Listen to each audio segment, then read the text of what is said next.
భారత క్రికెట్ చరిత్రలో అత్యంత ప్రతిభావంతుల్లో ఒకరిగా, అత్యంత వివాదాస్పదుల్లో ఒకరిగా నిలిచిన మహ్మద్ అజారుద్దీన్ మరో కొత్త ఇన్నింగ్స్ కు సిద్ధమయ్యారు. హైదరాబాదీ అయిన అజార్ ఇప్పుడు తెలంగాణ రాష్ట్ర కేబినెట్ మంత్రిగా ప్రమాణ స్వీకారం చేయనున్నారు. క్రికెట్ మైదానం నుంచి రాజకీయ అధికార కేంద్రం వరకు ఆయన ప్రయాణంలో ఎన్నో ఎత్తుపల్లాలు, ఊహించని మలుపులు ఉన్నాయి. 1984లో ఇంగ్లాండ్తో జరిగిన టెస్ట్ మ్యాచ్తో అజారుద్దీన్ అంతర్జాతీయ క్రికెట్లోకి అడుగుపెట్టారు.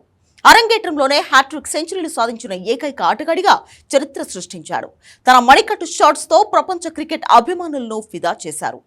90వ దశకంలో భారత జట్టుకు సారథ్యం వహించి అత్యంత విజయవంతమైన కెప్టెన్లలో ఒకరిగా నిలిచారు. అయితే 99 టెస్టు మ్యాచ్లతో అపారమైన కీర్తిని సంపాదించుకున్న అజార్ కెరియర్ కు 2000లో అకస్మాత్తుగా తెరపడింది. మ్యాచ్ ఫిక్సింగ్ ఆరోపణలతో బీసీసీఐ ఆయనపై జీవితకాల నిషేధం విధించింది. ఈ వివాదం భారత క్రికెట్ చరిత్రలోనే చీకటి అధ్యాయంగా మిగిలిపోయింది. సుదీర్ఘ న్యాయ పోరాటం తర్వాత 2012లో ఆంధ్రప్రదేశ్ హైకోర్టు ఈ నిషేధాన్ని రద్దు చేసినప్పటికీ ఆయన కెరియర్ ముగిసింది. క్రికెట్ కు దూరమైన అజారుద్దీన్ 2009లో కాంగ్రెస్ పార్టీ ద్వారా రాజకీయాల్లోకి అడుగుపెట్టారు. 2009 లోక్సభ ఎన్నికల్లో ఉత్తరప్రదేశ్లోని మొరాదాబాద్ నియోజకవర్గం నుంచి ఎంపీగా గెలిచారు. 2014లో రాజస్థాన్లోని సవాయి మాధోపూర్ నుంచి పోటీ చేసి ఓడిపోయారు. 2018 నుంచి టీపీసీసీ వర్కింగ్ ప్రెసిడెంట్గా ఉంటూ తన సొంత గడ్డపై చురుకైన పాత్ర పోషించారు.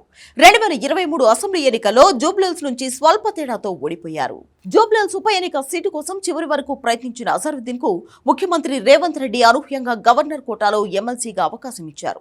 దీని వెనుక కీలకమైన రాజకీయ వ్యూహం ఉంది. కేబినెట్ లో మైనార్టీ వర్గానికి ప్రాతినిధ్యం కల్పించడం కోసమే మంత్రి పదవిని కేటాయించినట్లు తెలుస్తోంది.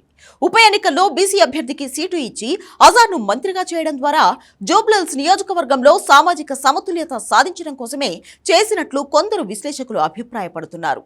అంతర్గత హామీల మేరకు అక్టోబర్ 31న ఆయన మంత్రిగా ప్రమాణ స్వీకారం చేయనున్నారు. ఆయనకు మైనార్టీ సంక్షేమంతో పాటు క్రీడా శాఖ అప్పగించే అవకాశం ఉంది.